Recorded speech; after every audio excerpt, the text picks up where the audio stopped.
more on this release of matric results. Iman, a very good afternoon to you. Veronica was talking there about the integrity or the importance of the integrity of the system.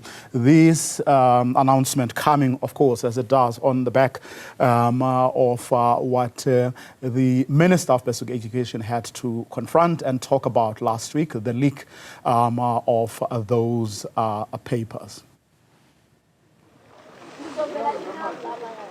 Well, speaking about confronting, but if you'll just indulge me just a little bit, Vuyo, I'm getting butterflies on behalf of the children and the families, the learners that will be gathered here. As Veronica said, the excitement is beginning to build up, because I'm remembering my own matric year, and in those days you had to go to the newspaper early in the morning, you were with a crowd of other kids, and you didn't know what you were going to confront, and there was an excitement of a different time. One would imagine, decades later, as you fast forward, that excitement, that anticipation is still the same. It is an incredible milestone in the lives of these learners and their families.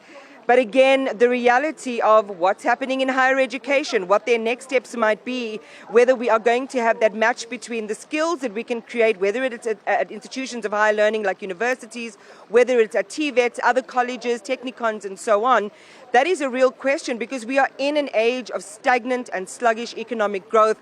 There's been a whole new furore around jobs, unemployment. Young people are the most affected, Vuyo, with the lack of availability of opportunities out there. So even though this is a moment to be savored and we want to be present, we've also got to think about what next. Professor Siseko Kumalo is Associate Professor in Higher Education Studies at UJ and joins me now. And I don't want to steal the thunder from this moment. Siseko, it is a beautiful and incredible opportunity. The hall is on lockdown. We're only going to get there in about half an hour or so. And it is a moment to celebrate. But the quality of our matric, the quality of South Africa's milestone pass into the next big phase of a young person's life has been the subject of much controversy for many years.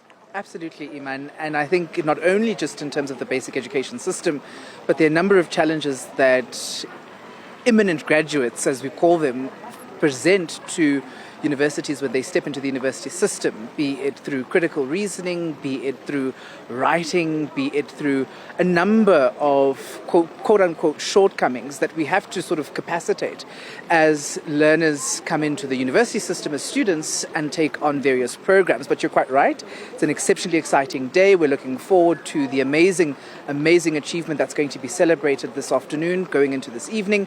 And we look forward, personally as the University of Johannesburg, to welcoming a number of these prospective students that will be coming in to join our institution.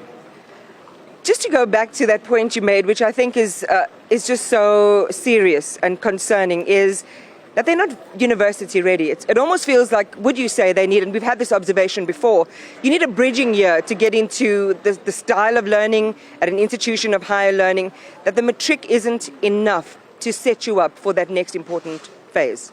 Absolutely, Iman, and this is one of the reasons why across the university sector, public universities in any case in the country, we've seen a rise of what we call academic literacy departments or units that capacitate students with just basic skills of what does it mean to actually face a text in sociology, in political theory, in anthropology, to read it, to understand it, and to be able to apply it to the kind of discussions that happen in lecture theatres and in the classroom.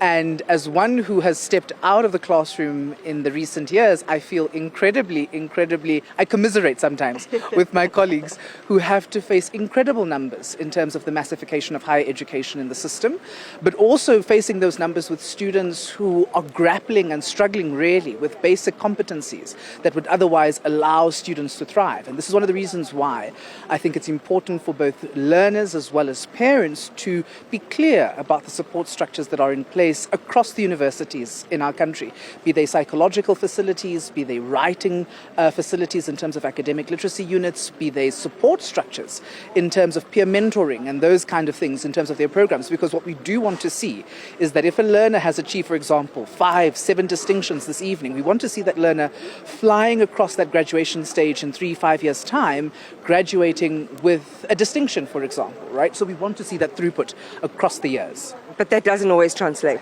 Absolutely, and that's the challenge, is that somebody will get incredible results at the matric level, for example, and then come into the university system and be bogged down by immense challenges, like incredible challenges.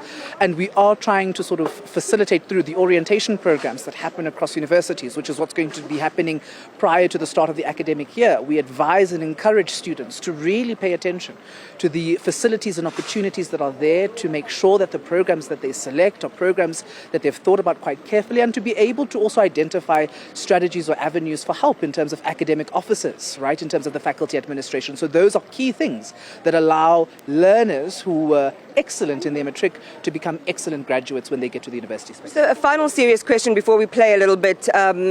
You would expect that there would be some kind of audit on that transition phase for the Department of Basic Education to understand what's anomalous in the way that they prepare students for the next phase in their lives. I'm not sure that we've really seen that, and that's seriously leading to education reform, particularly at senior secondary level. I mean, we already know there's embedded problems right at the foundational level with early childhood development. But I'm saying, what should they be doing, and what kind of reform should we be seeing already based on the observations that academics like yourselves are making? Absolutely, Iman. And I think one of the most concerning things, just before I answer that question, is the fact that when we think about, for example, the number of students who enter into the university system through their programs and the number of students that graduate from those programs, attrition levels are incredibly high, which is one of the reasons why I say that learners as well as students, and parents rather, should take heed of the opportunities that need to be there. And what we have done through the HEMAS data, for example, in higher education, is that we've actually tracked how many individuals are coming in, how many programs they're completing, or rather, are they completing on time? What is, for example, the expense to the taxpayer when a student in the university system doesn't complete in a 3-year time period for a 3-year program? So we as university academics, we're looking at all of those kind of challenges and questions, and we're thinking about them quite seriously, and we're trying to translate them to not the lecturers per se, because the lecturer does everything that they can to present the material, but to translate it to the seriousness of the student themselves, to say this is your future and this is what your future actually costs the South African taxpayer in real terms. That's so true, because a lot of the times we just kind of confer all the blame for not finishing on time on the student alone, but if the preparation isn't there, we can't expect them to. Do you remember your pre-matric nights? Did you have jitters? What was that like? Absolutely. I was in Maritzburg, and a set of friends, two of my friends came to my house as we waited for the delivery of the newspaper that evening. And the biggest question was, who's going to get more distinctions in the entire group? We ended up, I think, with a total of about, if I'm not mistaken, 12 or 13 distinctions among the three of us, with myself at the time getting 4, with the remark making it 5 distinctions. Awesome. So it was quite a lovely, but of course it was also nerve-wracking. I think the competition was rather rife amongst ourselves to say who's going to be who in the zoo, and then of course the competition came to say where we're all placing, where we're all going for university studies. But it was incredibly amazing, and I do think that the young people of today need to be very proud of the achievement that they've made for coming this far. Prof. Kumalo, thank you very much for that. That's absolutely lovely. Vuyo, do you remember your matric night, or whenever it was? I mean, I don't know, were they in stone tablets when you were getting your matric results? I'm not sure. It's amazing to hear people were looking at how many distinctions they were going to get. Some of us were really nervous, thinking about whether or not we had in fact passed. Iman Rafeti with that update, as of course we look forward to the Basic Education Minister announcing the results. I mean, the Independent Examination Board has announced a 98.3% pass rate for the class of 2025. Still incredible, although it falls a little short of how they performed last year, but a good result nevertheless.